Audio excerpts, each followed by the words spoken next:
দেখুন, মার্কিন মুলুকে মহারণ আপনারা ওয়ার্ল্ড কাপ যত চলছে, যত এগোচ্ছে, ততই কিন্তু নিয়মিত কেটিভি বাংলায় এই এক্সক্লুসিভ প্রোগ্রাম দেখছেন। আমরা প্রতিটা গ্রুপের ম্যাচের ঠিক আগের বিশ্লেষণে যাচ্ছি এবং আপনাদের সামনে সেই বিশ্লেষণ তুলে ধরছি যে কোন দেশ কোন জায়গায় দাঁড়িয়ে আছে এবং কি হতে পারে।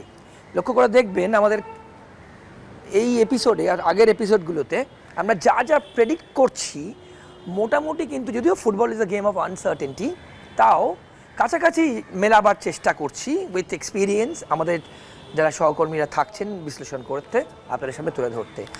আজকেও কিন্তু টোটাল 8টা ম্যাচ আছে, মানে দুটো গ্রুপের ম্যাচ আছে। কোন কোন ম্যাচ আগে বলে দিই আপনাদের। আর্জেন্টিনা অস্ট্রিয়া ইন্ডিয়ান টাইম 10:30টার সময় খেলা, ফ্রান্স ইরাক রাত 2:30টে, নরওয়ে সেনেগাল ভোর 5:30টা, আর জর্ডান আলজেরিয়া সকাল 8:30টা।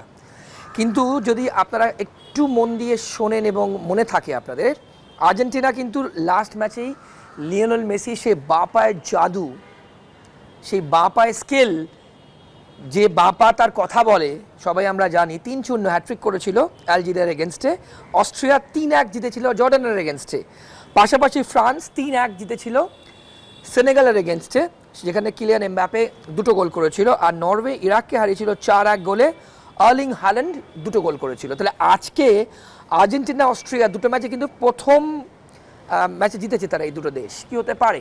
সব্যসাচী ভট্টাচার্য আমার সহকর্মী এবং ক্রীড়া সাংবাদিক, যার অ্যানালিসিস আপনারা ঠিক আগের পর্বে শুনেছেন, আমার সঙ্গে আছে। Sabyasachi, once again welcome to মার্কিন মুলুকে মহারণ। আমি আগেই বলে দিলাম কি পিকচার দাঁড়াচ্ছে এবং আগের ম্যাচে কি হয়েছে। আগের ম্যাচগুলোতে আর্জেন্টিনা অস্ট্রিয়া জিতে শুরু করছে, তোমার বিশ্লেষণ। আর্জেন্টিনার ম্যাচ যেহেতু আছে, তো সেই জন্য আর্জেন্টিনার সবথেকে বড় প্রতিদ্বন্দ্বী যদি বলা যায়, তবে আমরা বোধহয় ব্রাজিলকে বলতে পারি।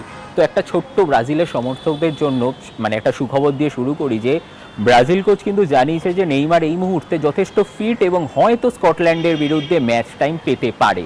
তো এবার আসি তোমার প্রথম প্রশ্নে, যে আর্জেন্টিনা আর অস্ট্রিয়ার ম্যাচটা। তো এখানে কিন্তু খুব সহজ যে আমরা আর্জেন্টিনাকে এগিয়ে রাখবো। তার সবথেকে বড় কারণ হচ্ছে মেসি। আমরা প্রথম দিন দেখেছি যে মেসি কিন্তু হ্যাট্রিক করেছে। শুধু যে বিশ্বকাপের ম্যাচে হ্যাট্রিক করেছে তা নয়, মেসি কিন্তু বিশ্ব রেকর্ড করে আজকে নতুন রেকর্ড তৈরি করার দোরগোড়ায় দাঁড়িয়ে আছে। কীরকম?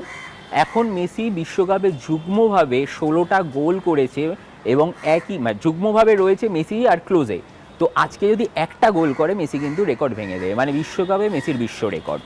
তাছাড়াও মেসির সাথে ডিপল রয়েছেন, মার্টিনেজরা রয়েছেন এবং গোলরক্ষকও মার্টিনেজ। ফলে মানে অনেক দিক থেকে কিন্তু আর্জেন্টিনা খাতায় কলমে কেন, শক্তির দিক থেকেও এগিয়ে। এবার তবু বিশ্বকাপ অঘটন সেটা ঘটতেই পারে, কিন্তু মনে হয় না এই ম্যাচে খুব একটা আলাদা কিছু দেখা যেতে পারে। বেশ, পরের প্রশ্ন করব। ফ্রান্স ইরাক রাইট, এবং নরওয়ে সেনেগাল এবং জর্ডান আলজেরিয়া। সেক্ষেত্রেও কিন্তু ফ্রান্স প্রথম ম্যাচে জিতেছে, নরওয়েও ফার্স্ট ম্যাচে জিতেছে। তাহলে মোটামুটি আর্জেন্টিনা অস্ট্রিয়া একটা গ্রুপ থেকে, ফ্রান্স এবং নরওয়ে এই নেক্সট রাউন্ডে কি এই 4টে দেশে কোয়ালিফাই করছে? এখন যদি খাতায় কলমে দেখি সেই দিক থেকে দেখলে এটাই মনে হচ্ছে, কিন্তু বিশ্বকাপে কিন্তু বিদায়ের সুর বেজে গেছে।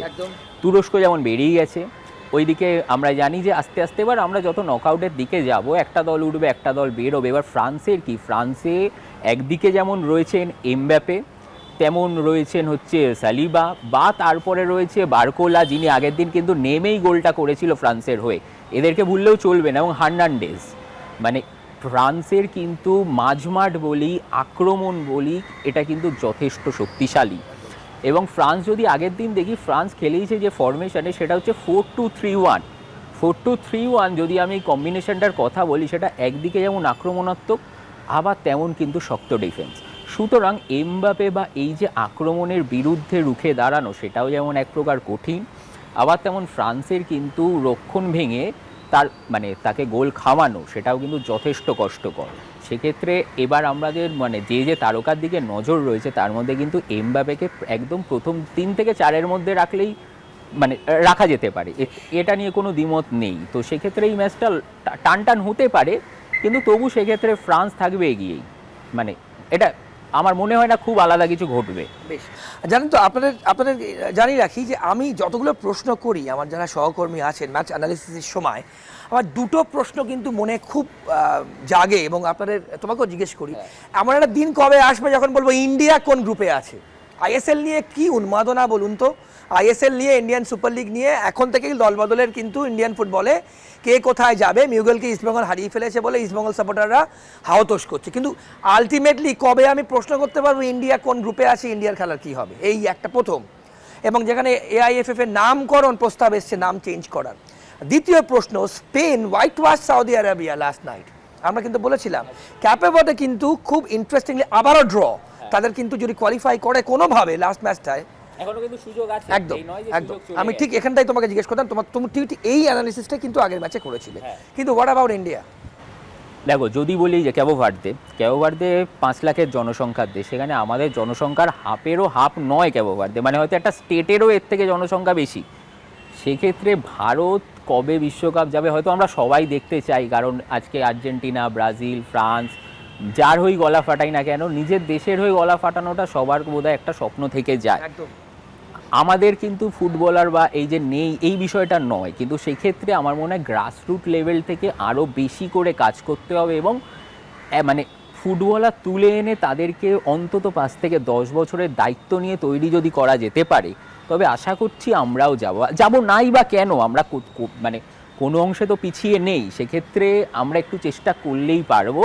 সেক্ষেত্রে হ্যাঁ, এখন ইনফ্রাস্ট্রাকচার, গভর্নমেন্টের অনেক ব্যাপার আছে, বা সেগুলো যদি ঠিকঠাকভাবে করা যায় এবং সঠিক প্লেয়ার খুঁজে আনা যায়।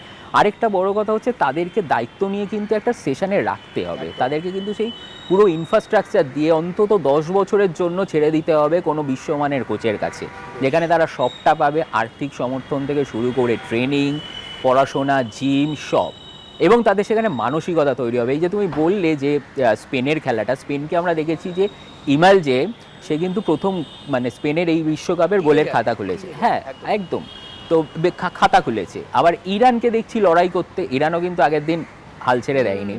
সেখানে ক্যাবো ভার্দেকে দেখলাম, ক্যাবো ভার্দে কিন্তু এইবার আরেকটা ইন্টারেস্টিং জিনিস হচ্ছে, এবারে বিশ্বকাপে কিন্তু গোলকিপারদের খুব বড় ভূমিকা থেকে যাচ্ছে। আলরেজা সে কিন্তু একাই রাজা ইরানের, তো গোলকিপার কিন্তু এবারে বিশ্বকাপে বিশেষ ছাপ রাখতে চলেছে। স্ট্রাইকার, ফরওয়ার্ড যতই কথা হোক না কেন, কিন্তু আলরেজা প্রমাণ করে দিয়েছে যে সেদিনের মাঠে তিনি একাই রাজা ছিলেন। তাহলে আজকে মোটামুটি আমরা কন্টেন্ডার দেশদের মধ্যে থেকে আর্জেন্টিনা এবং ফ্রান্সকে কিন্তু পরের রাউন্ডে মোটামুটি এক্সপেক্টেড, যদিও বিশ্বকাপে অনেক অঘটন ঘটছে, এক্সপেক্টেড নেক্সট রাউন্ডে কোয়ালিফাই করছে। হ্যাঁ, এমনকি তুমি নরওয়েকেও রাখতে পারো, কারণ নরওয়ের সব থেকে বড় শক্তি হচ্ছে হাল্যান্ড।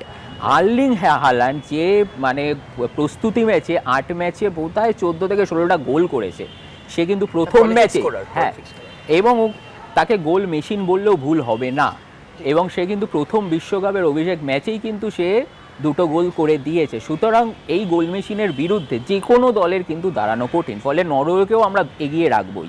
এই 3টে দল এগিয়ে, 3টের মধ্যে বা যেটা যা হবে, কিন্তু ওই কোনো দলকেই এই 3 জনের মধ্যে ব্রাজিল, এই আর্জেন্টিনা, ফ্রান্স, এটা তো মানে নিশ্চিতই প্রায়। আবার আজকে একটা মেসির ঝলক দেখা যাবে, মেসির ঝলক, এবং আমরা হয়তো আজকে সেই রাতটা অপেক্ষা করব মেসির সেই বাপায়ের ম্যাজিক দেখার জন্যই।